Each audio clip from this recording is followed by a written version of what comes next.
안녕하세요. 오나로밤쌤입니다. 오늘은 4학년 1학기 평면도형의 이동을 배워볼게요. 먼저 지난 영상에서 배운 도형의 종류를 다시 한번 복습해 보겠습니다. 도형은 크게 평면도형과 입체도형으로 나눌 수 있어요. 평면도형은 종이 위에 딱 붙어있는 납작한 도형이라고 생각하면 돼요. 삼각형, 사각형, 원 같은 도형들이 있죠. 가로와 세로가 있어서 넓이를 가지는 2차원 도형이에요.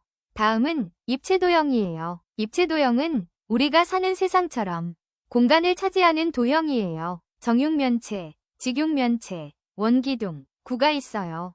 가로와 세로의 높이가 더해져 부피를 가지는 3차원 도형이죠. 참고로 기본도형도 알아두면 좋아요. 기본도형은 평면도형과 입체도형을 만들 때 꼭 필요한 재료들이에요. 점은 위치만 있는 0차원 도형이고 선과 각은 길이가 있는 1차원 도형이랍니다. 4학년 1학기 도형학습의 핵심은 평면도형의 이동입니다. 우리는 여기서 밀기, 뒤집기, 돌리기의 원리를 차례로 익히게 됩니다. 첫 번째로 평면도형의 밀기를 알아봅시다. 평면도형을 위아래 오른쪽 왼쪽으로 밀면 오른쪽의 삼각형 기역 니은 디귿처럼 도형의 모양은 변하지 않고 위치만 바뀐다는 것을 알 수 있어요. 두 번째는 평면도형 뒤집기입니다. 도형 뒤집기는 도형을 위, 아래, 왼쪽, 오른쪽 방향으로 뒤집는 것이에요. 뒤집어도 도형의 모양과 크기는 변하지 않고 방향만 반대로 바뀝니다. 화면 오른쪽의 사다리꼴을 함께 볼까요? 먼저 왼쪽이나 오른쪽으로 뒤집어 보면 좌우 방향이 서로 바뀌죠. 하지만 왼쪽으로 뒤집어도 오른쪽으로 뒤집어도 나타난 모양은 같습니다.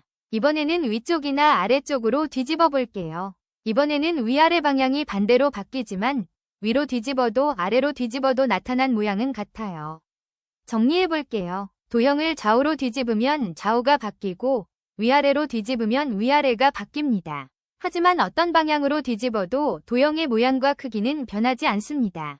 이제 모눈 종이 위에서 도형을 아주 정확하게 뒤집는 비법을 공개할게요.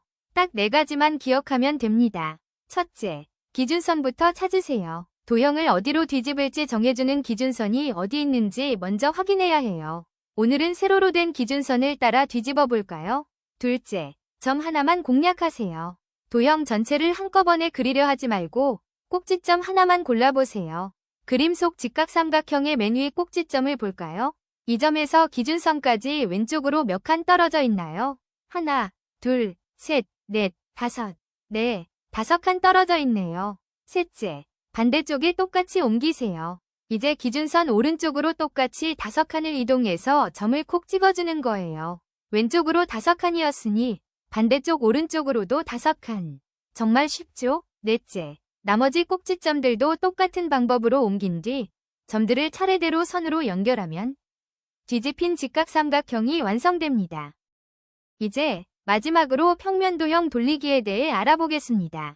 평면도형 돌리기는 도형을 시계 방향이나 반시계 방향으로 일정한 각도만큼 돌리는 것이에요. 아무리 돌려도 모양과 크기는 그대로이고 돌리는 각도와 방향에 따라 도형의 방향만 달라져요. 또 시계나 반시계 방향으로 360도를 돌리면 처음 모습과 똑같아진답니다. 화면의 원그림을 보며 돌리기 약속을 확인해 볼게요. 90도는 시계 방향이나 반시계 방향으로 1칸, 180도는 반 바퀴, 270도는 3칸, 360도는 한 바퀴 뱅글 돌아요. 어느 방향으로 몇 도를 돌리는지만 화살표를 따라가면 쉽게 알 수 있어요. 이제 시계 방향과 반시계 방향 돌리기의 관계를 알아볼게요. 직각삼각형이 어떻게 움직이는지 그림을 보며 따라와 보세요. 시계 방향 90도 돌리기는 반시계 방향 270도 돌리기와 모습이 같습니다. 또 시계 방향 270도 돌리기는 반시계 방향 90도 돌리기와 모습이 같아요. 180도는 어느 방향으로 반 바퀴를 돌려도 모습이 같습니다. 360도는 한 바퀴를 돌아 처음 모습으로 다시 돌아옵니다. 도형 돌리기가 어렵다면 지금부터 알려주는 이 4단계를 꼭 기억하세요. 첫째, 머리점을 찍어요. 도형의 맨 위 꼭지점에 머리점 하나를 콕 찍습니다. 이 점이 돌릴 때 기준이 되는 머리예요. 둘째, 머리점이 어디로 이동하는지 먼저 봅니다. 돌리는 각도에 따라 머리점이 어디로 가는지 확인해 보세요. 예를 들어 90도를 돌리면 머리점은 옆으로 이동하겠죠. 그 자리에 먼저 점을 찍어둡니다. 셋째, 머리점과 연결된 선 하나만 그려요. 머리점에서 이어진 선 하나를 골라 천천히 같은 방향으로 따라 그려보세요. 넷째, 도형 전체로 넓혀 완성합니다. 기준이 되는 선을 따라 나머지 꼭지점들을 차례대로 연결하면 도형이 자연스럽게 완성돼요.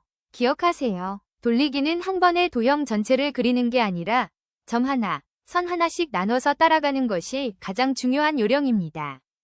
알잘딱깔센 정리 시간입니다.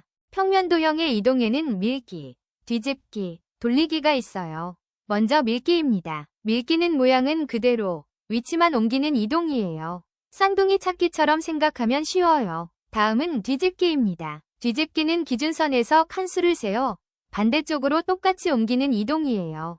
기준선에 가까운 점은 가깝게, 먼 점은 멀리 옮기면 됩니다. 마지막은 돌리기입니다. 돌리기는 머리, 즉 점 하나만 잡고 시계 바늘처럼 각도만큼 돌리는 이동이에요. 이때는 점의 위치만 따라가면 훨씬 쉬워요. 기억하세요. 어떤 이동을 해도 도형의 모양과 크기는 그대로입니다. 영상 내용을 담은 학습지는 오나로밤쌤 블로그에서 확인해주세요. 감사합니다.